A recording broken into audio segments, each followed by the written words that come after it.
Welcome to the deep dive. Glad to be digging into this. Yeah, so today we're looking at an interesting piece you shared. It's an analysis, right, of a specific BBC news quiz.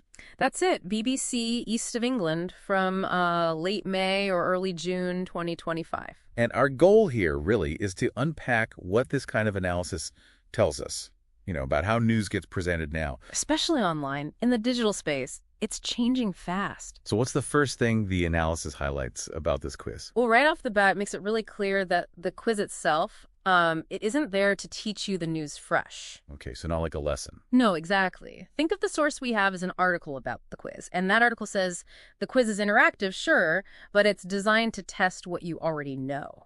So it's checking if you've been paying attention. Pretty much. It's about assessment. Have you already absorbed the news, maybe from their other reports or somewhere else? It's quite a strategic way to think about it, isn't it? The analysis suggests this isn't just a gimmick, but part of how digital journalism is shifting. Absolutely. Reading an article, watching a report, that can be quite passive, but a quiz forces you to actively engage. The analysis actually calls this gamification. Like turning news into a bit of a game. Sort of, yeah.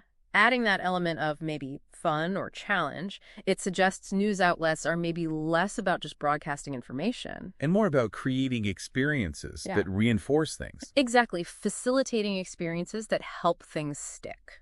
In the article analyzing the quiz, it explicitly states the goal is to test the reader's knowledge of recent news events. So it's very upfront about being a check-in. Right. It's like a reinforcement layer. For it to work, you need that prior exposure. So it relies on you having seen these stories elsewhere. Yeah, probably other BBC content. The analysis really points this out as a content strategy, different formats for different stages. The quiz kind of depends on and supports the rest of their news output.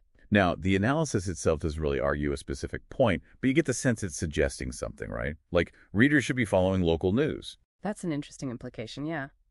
By testing you on local stuff, it subtly says, this matters. Kind of champions its importance. Maybe. And making it interactive could be a way to make keeping up feel less like homework, more appealing.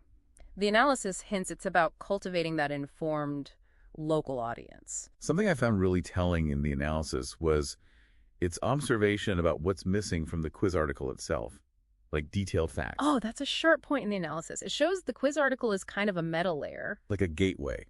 Or an assessment of your news habit, not the news source itself. Precisely. It assumes you know the background already. It fits into that wider ecosystem we talked about, and it's not standalone. It probably drives you back to their main news stories, too. But the analysis does give us hints about the kinds of stories that end up in the quiz. It does, yeah. It mentions things like unusual food bank donations. Okay. And a story about angry parents after a school rule change. Even specific examples from past quizzes. Something about a carved angle. A mannequin. And Lala, the Teletubby. Right. And what the analysis suggests here is that these stories, visual, maybe a bit odd, human interest, they're just more memorable for a quiz. So it's an editorial choice based on the format. What works well for a quiz? Seems like it. Not necessarily biased, just selecting inherently quiz-friendly content, things that stick.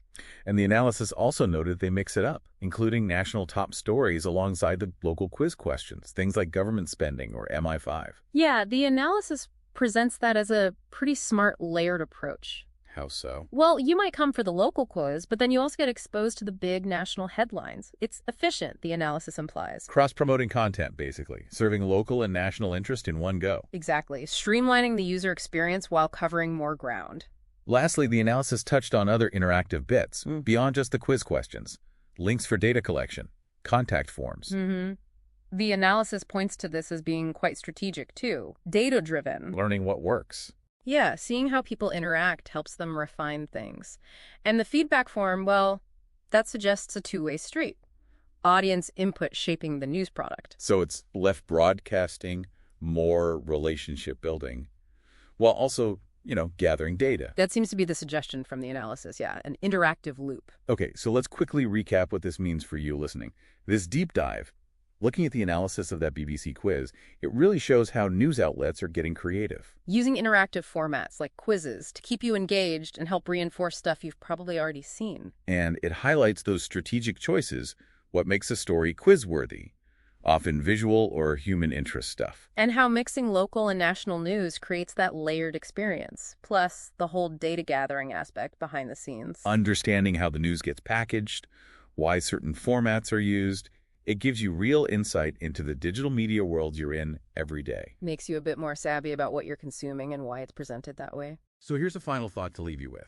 Think about the formats and platforms you use for all information, not just news.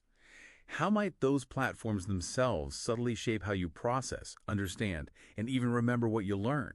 Something to mull over.